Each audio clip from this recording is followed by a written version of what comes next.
Hi and welcome to Inside Property Development, where I'm going to be talking about the grey belt. And before I forget, don't forget to like and subscribe. So, what is the grey belt and is it going to solve the housing crisis? So, well, it's going to help, I think. And but first, it's worth talking about what exactly it is. And the answer is, well, we don't really know yet. At the time of recording this, the NPPF consultations are currently being considered by the government, and the new revised NPPF has not come into place yet. So we don't know exactly what that's going to say, but based on lots of things that have been said to date, and a bit of sort of common sense, really, we can probably guess what it's going to be. Okay, so and I've got to tell you, I mean, the cleverest thing about the grey belt is the name, the fact that whoever's come up with it in government or their policy advisors, it actually sounds like it's the sort of stuff that does need developing, doesn't it? The grey belt. Whereas, in fact, it is still green belt land, but it's just green belt land that is perhaps not very good in some way. Now, not very good in what way? I mean, that's really good, like the $1 million question, right? But what I think the whole idea, it's sort of differentiating, or at least making the point that not all green belt is what lots of people imagine it to be. Certainly not the general public. So, lots of people, I think, believe that green belt is all beautiful fields and forests and things like that, and the stuff that we should be, in an ideal world, trying to look after and protect. Yeah, and so not surprisingly, when you get talk about developing on the green belt, people imagine you're chopping down trees and building on fields, and obviously they don't like it. So politically, it's not very acceptable. Whereas not all green belt is like that. Just a quick word to say thank you to our sponsors, LandTech, creators of Land Insight, which is the industry-leading bit of software to help developers find and analyse the potential of real 100% off-market development opportunities. I've been involved in the business for over 10 years now, and if you don't know what it basically does what people like me used to have to do the old-fashioned way, which is hunt around and get together all of the key information that's needed in order to make sensible decisions on the development potential of land. So that's planning data, market research, lists of all of the various constraints, environment and agency information, you name it, massive long list of all of the stuff that you need in order to find out who owns land, what policy constraints there might be, and exactly what you may or may not be able to do with it. All of the industry leading developers use it, and also the most clued up smaller ones. So if you're not already using it and you want to trial for yourself, have a look in the show notes. You'll find a link to get a free trial, test it for yourself, see what you think, and hopefully get busy finding real off-market development opportunities. So thanks again to our show sponsors, LandTech, and let's get back to the show. So interestingly, and I might be able to add in a little image here, I'm currently here filming on one of my latest developments, which was a greenbelt site. It is an area of outstanding natural beauty, and it's immediately adjacent to ancient woodland. So this site here, which I've now finished, and it's won a load of awards, by the way, is classic, what probably will become known as grey belt. Nevertheless, it had a massive negative planning history, had 35 years of refusals, 8 refusals on this site before I came along, largely because of its green belt designation. Yeah. Now, when you see the pictures of it, that will, if you're hopefully on YouTube, if you're online, if you're listening on your Apple what's it or whatever it is, you can go to YouTube, check out Inside Property Development and see the pictures if you want to, because I think you may well be amazed what some greenbelt sites can look like. I mean, this place here was absolutely diabolical, had lain vacant and derelict for years and years and years, covered in horrible old buildings. You know, it was a real mess. Certainly not what people would imagine the greenbelt or an area of outstanding natural beauty to be. Nevertheless, that's what it was. That's how some greenbelt is. And clearly, sites like this needed putting into some sensible use, need clearing up.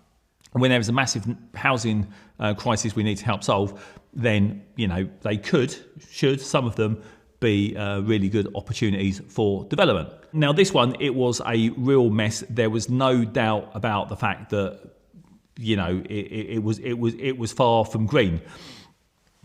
But then, of course, there's going to be a lot of things in between. So the $1 million question really is going to be, well, okay, so how messy, let's call it, does a greenbelt site have to be before it becomes classified as greybelt? And remember, there isn't an official description or definition yet. I suspect one of the things, one of the criteria will be, is it previously developed? So PDL, previously developed land, which basically means it's had stuff, more typically used to be known as brownfield land. It's had buildings on it in the past. Maybe there's still buildings on it. Could be just hard standing, some sort of structure, as long as it hasn't merged into the landscape. That's one of the issues at the moment. Now that sort of exclusion may be taken away. I don't know. Yeah. So if there's been buildings on the site in the past, whether you can see them or not, that may end up being classified as greybelt. Another change that might come in, interestingly, this site here was actually agricultural. So because it was agricultural, it couldn't be classed as PDL, previously developed land. So amazingly, if you do see the pictures of how this site was, it's a greenbelt site covered in horrible old buildings that wasn't, as far as planning was concerned, previously developed land. Absolutely bonkers, really. So those are a couple of exclusions that might get taken away. Okay, so and probably should, to be quite honest. Now, this is all subject to another sort of key consideration, which is really around accessibility and sustainability, particularly to local amenities and transport and things like that. So, i.e., not remote. So for example, if there is a previously developed site that is let's just say in the middle of nowhere, so you can't really, you know, access anywhere from it without driving. Now, clearly that isn't really very sustainable. So there's an interesting argument to be had around, well, okay, what do you do with it? It's built on at the moment, or it has been built on previously. So it could be, in theory, demolished, cleared up, housing, and most of the time I'm sort of talking in the context of housing, could be developed, but it's not very sustainable because it's quite remote. So there's an interesting question around grey belt. To what extent does remoteness and things like that come into the equation? And then, as I mentioned earlier, it's like, well, how dirty is it? Let's call. Is it really in a state like this place was, or is it, you know, I don't know, it's just had a bit of rubbish dumped on it, or, you know, a little bit of hard standing and a couple of sheds. So it's obviously a big degree of potential difference in terms of grey belt sites. So, and then of course you've got to come back to all of the normal green belt tests regarding encroachment between settlements, openness, things like that. So it's now. So let's jump back to what I would imagine will be pretty much a dead cert. If you have got a green belt site that is on the edge of an existing settlement, and ideally filling in a gap or rounding it off and things like that, all your normal sort of stuff that's got greenbelt potential, and it's got or had previously developed buildings on it, then I would think that is going to have a very, very high chance of consent, particularly when you, of course, factor in 5-year housing land supply and housing need for the area as well. So as you can see, I don't think it's going to be black and white. It's interesting. It's not going to be black and white. It's going to be grey, isn't it? See what I did there? So there is a real, as always, right? It's going to be horses for courses. It's not going to be one size fits all. It's a matter of fact and degree with everything, but those are all of the considerations. So, ideally close to existing settlements, ideally a bit messy, so it's not farms or fields or forests. So might have had stuff on there before. That I think is what will become known as the official grey belt, and it is the stuff that will have, I think, massive potential, particularly when you factor in the 5-year housing land supply argument. So that's it generally, and so to sort of answer the main question is, will it solve the whole housing crisis? Well, not on its own, but absolutely there is massive potential there, because there are a lot of sites like that that really should be developed and could be developed, and they are in sustainable locations as well, but they just haven't been, and they've been pretty much no zone goes. Well, God, Jesus Christ, what have they been? Hang on, I'll get out of it. They have been pretty much no-go zones, just because of the greenbelt designation. So I think that's the sort of craziness that's probably going to be taken away by the greenbelt policy. I think that's the whole intention behind it, and it is actually a time of big opportunity in terms of finding and developing these sites. So, how do you find them? Well, this podcast is sponsored by LandTech, Land Insight. So using tools like that. And in fact, interestingly, LandTech have done a few quite interesting reports in terms of how to find them.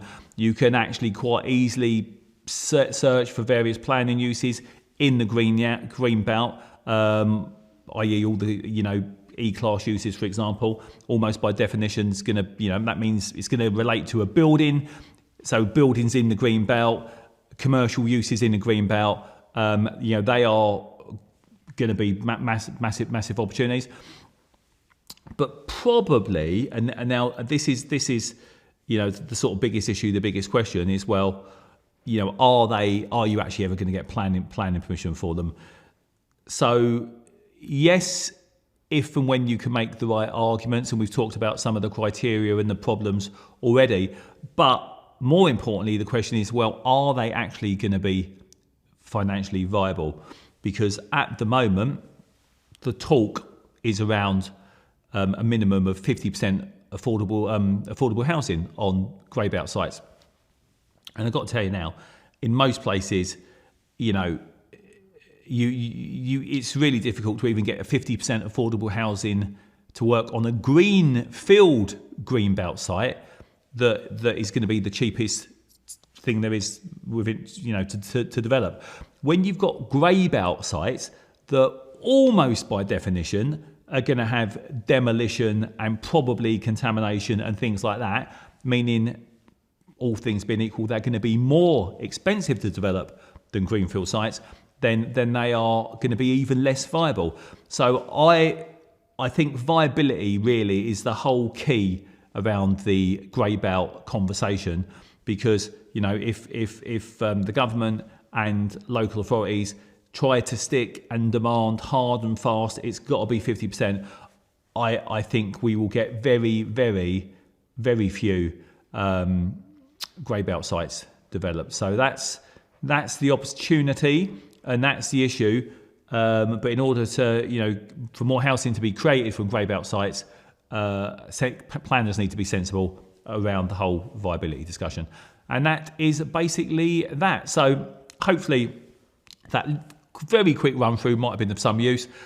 Once the policy is out and we've got the new MPPF, we can delve deep and have a proper look at what it all means. But until then, don't forget to like and subscribe, and I'll see you on the next one. Thanks for tuning in to Inside Property Development. Please remember to like and subscribe. Do join us every week where we'll be speaking to house builders, developers, experts, planners, and everyone involved in trying to get more much needed housing created the right way.